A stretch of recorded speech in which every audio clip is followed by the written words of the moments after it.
Welcome back to Movie Recaps. Today I will show you an action, thriller, sci-fi film from 2006, titled Children of Men. Spoilers ahead. Watch out and take care. The year is 2027. For almost 2 decades, humanity has been incapable of reproducing and it's now on the brink of extinction. This has caused society to collapse. The United Kingdom is one of the few remaining nations with a functioning government, which has caused a wave of refugees to illegally enter the nation. This has brought the army to patrol the streets, catching immigrants for imprisonment or even execution. The story begins when our protagonist, Theo Farron, enters a bakery to get some coffee and hears the news on the TV. The youngest person in the world passed away. After years of struggling with his celebrity status his age had earned him, he was attacked by a fan for not wanting to give out his autograph. Everyone in the shop seems to be devastated by this tragedy, but Theo doesn't look too bothered. He leaves the bakery and only stops a few feet away to add whiskey to his coffee when suddenly there is an explosion from the shop. There's lots of screaming and alarms going off, but thankfully Theo doesn't get hurt. With an annoying ringing in his ears and still unbothered, Theo goes to work as if nothing had happened. In the office, almost nobody is getting actual work done. They're too busy crying over the loss of the world's youngest person. Theo takes this as an opportunity. He lies to his boss and tells him he's upset over the news too, so he asks permission to finish his work at home before leaving. On his way back, the train he's taken is constantly on the receiving end of stones from rebels and indigents. There also are many cages filled with refugees and guarded by the cops on the station. This still doesn't make Theo even blink. Outside the station, Theo meets with his old friend Jasper Palmer. After a hug, they get in Jasper's car and drive to his place in the countryside while discussing the bakery explosion, considering the idea it may have been the government itself that planted the bomb. They see a bus pass by, taking refugees to a camp in Bexhill. Jasper's place is hidden in the woods, so hidden that they need to stop the car and move some decoy branches away to be able to pass. Jasper makes fun of Theo for his lack of love life and his alcohol problem. He also offers him to come live with him, but Theo turns down the offer. Once they're inside the house, we learn through photos and newspaper clips that Jasper used to be a political cartoonist and his wife Janice was a photojournalist. These days, however, Jasper became a hippie and pot dealer, and Janice is in a catatonic state since she was tortured. There are also our old pictures of Theo with a woman and a little boy. After saying hi to Janice, Theo and Jasper hang out on the couch smoking and discussing various topics. Jasper mentions his main client is an immigration cop at the Bexhill camp, and they argue over the possible existence of the Human Project, a secret scientific organization with hidden facilities where they're trying to find a cure to humanity's infertility. Theo is back at his home the next day, and when he leaves for work, he's kidnapped in the street by a militant group called the Fishes. Face covered, they put him in the van and don't uncover him until they have him in Fishes territory. When Theo opens his eyes again, he is in a protected room, and he sees for the first time in years his ex-wife Julian Taylor, who apologizes for the theatrics, but they had to do this to avoid the police. She's been a wanted woman since their activist days, but Theo has left that life behind. After explaining they weren't the ones who put the bomb in the bakery, Julian takes Theo outside for a walk. The reason why she's made him come is that she needs transfer papers for a refugee girl to get to the coast, and Theo can get them through his cousin. Theo turns down the idea, and when Julian offers monetary compensation, he says he doesn't need her money, an obvious lie. Since he isn't collaborating, Julian makes her people cover his face again and take him out of their place. While on the van, one of the Fishes tells Theo this has never happened and that they'll always be watching him. Another one gives him a paper sign to hang on the tube in case he changes his mind. Then Theo is thrown in the middle of the street with some change for the bus. Sometime later, it seems Theo does end up changing his mind, because he pays his cousin Nigel, who works as a minister, a visit. A fancy car with its own driver picks him up and takes him to the private residence, where the minister keeps and restores classic works of art, like Michelangelo's David, which is missing a chunk of its leg. After hugging, they have lunch together with the minister's son, who ignores them completely while playing on a screen connected directly to his body. After asking his cousin about his wife, Theo asks for the transfer papers by making up a story that they're for his girlfriend to be able to visit her very sick brother in Brighton. Nigel points out it's a huge favor since it's highly controlled, and, after yelling at his son to take his pills, he asks Theo to follow him to the window, where he tells him he'll see what he can do.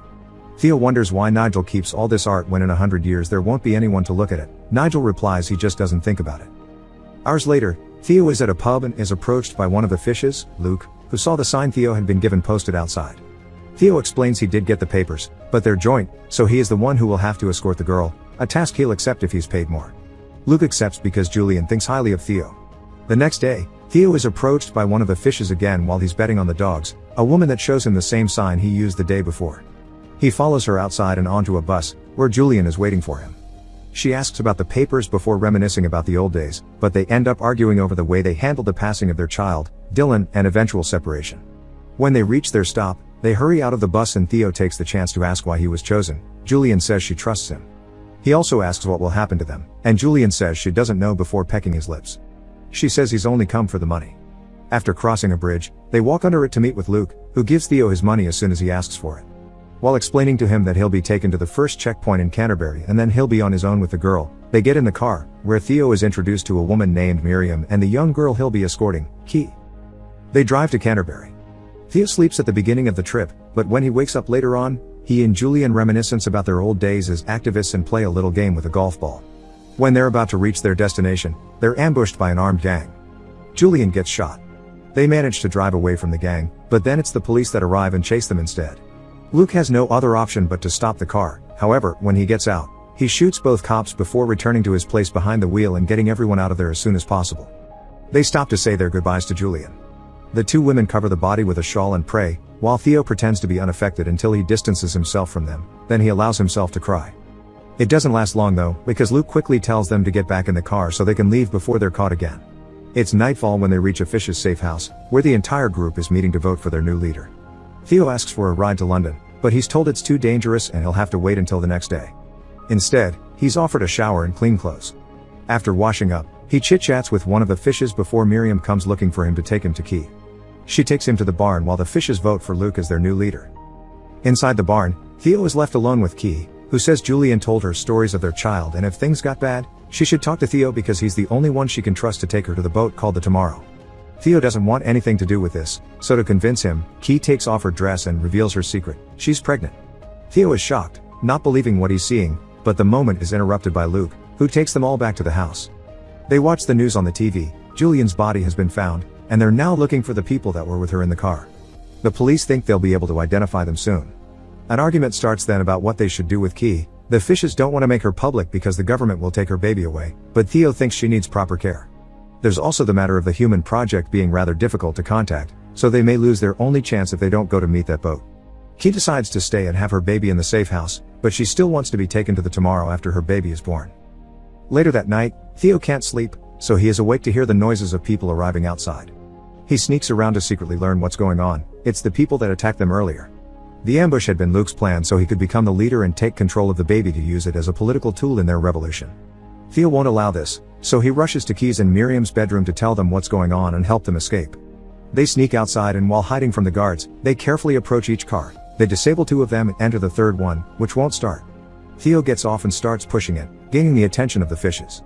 Theo gets back in the car, which still doesn't start but at least is moving thanks to the fact they're going downhill. The men are going after them but aren't allowed to shoot because the girl is in the car, so they try to grab them through the window, but Theo and Miriam push them away. The car stops once more mid-hill. Theo gets out to push it again. It gets it moving, but it also gives the chance for one of the Fishes to catch up with them and point his weapon at Theo, who pushes him off by hitting him with the door. At the base of the hill, the car gets stuck in mud, so Theo gets out to push while Miriam jumpstarts it. It takes her a few tries but the car does end up working, so well in fact Theo has to run after it to get back inside. Miriam stops it for him and with Theo back with the women, they manage to escape the farm. Theo tells Miriam he knows of a place where they can hide and takes them to Jasper's house, who receives them with open arms. While having dinner, they discuss their options. The Human Project's boat will have 2 stops, and neither of them looks good. Windsmore is too far away to make it there in time, and the Bexhill is the refugee camp. Jasper thinks that's the solution, and tells them to eat while he gets some things ready. The next morning, Miriam is outside practicing something similar to yoga and Key is braiding Janice's hair. Theo approaches her and asks her about the pregnancy. She's 8 months pregnant and she doesn't know who the father is. At that moment, Jasper returns with a plan. The group can go to the Bexhill camp and meet with Jasper's cop buyer, who will smuggle them inside so they can get to their boat. Key accepts this plan. Night falls. While Theo is having a drink, he hears the others sharing a smoke and chatting. Jasper tells the women the story of how Theo and Julian met, as protesters in the middle of a rally by chance, and their relationship took a bad turn when they lost their kid to the flu pandemic. Not being able to hear more of it, Theo leaves them to their chat and goes to bed. The next morning, everyone's woken up by the alarm. The Fishes have found them. Jasper gives Theo the instructions of how to contact Sid, then sends him to the car with the women, refusing to go with them. He wants to stay, saying he's gotten out of worse situations. Theo drives the girls away but stops the car at a hill to look at what's going on in the house from afar. The Fishes arrive and not liking Jasper's answers, they shoot him. Theo doesn't tell Key this. He says everything is okay before driving away for good this time. They make it to their meeting point the next day, an abandoned school. While Key enjoys the swings, Miriam tells Theo about her old job as a midwife and how she saw the infertility issue affect all her patients little by little. A truck arrives then, it's Sid, their contact. After exchanging the password, Sid gets them in the truck and drives them away to the refugee camp. Key has her first contraction on the way, they tell Sid is just her being carsick.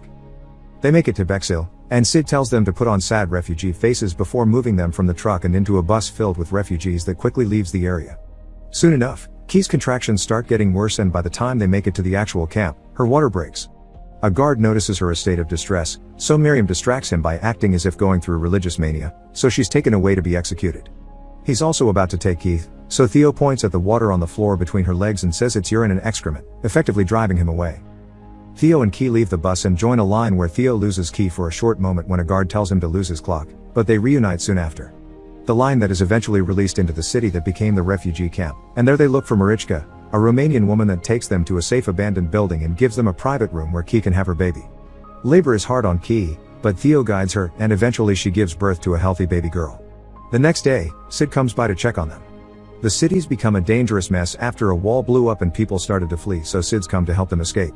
When he sees the baby, he promises he'll take them to a boat, but Marichka is against this idea, implying he isn't a good man. Sid takes out his gun then and reveals he knows there's a bounty on their heads that he plans to earn.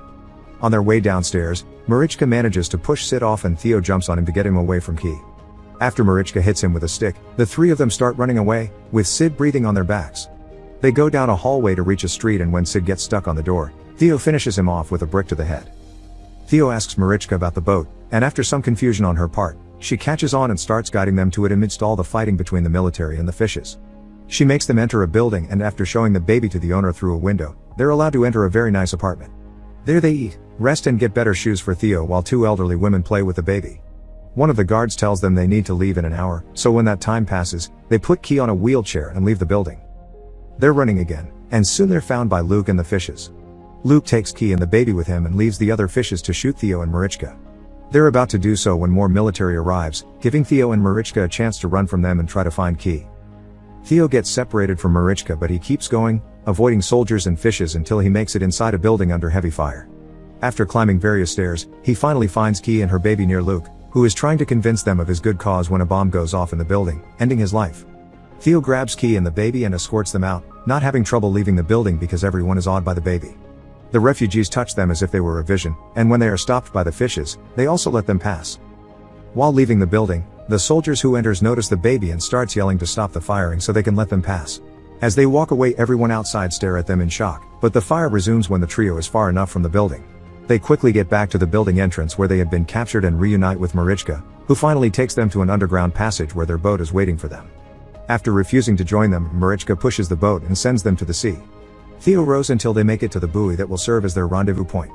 While waiting, Key notices blood on the boat and Theo tells him it's his. He's been shot, but he's fine. When the baby starts crying, Theo teaches her to burp her, and Key decides then that she will call her daughter Dylan, after Theo's child.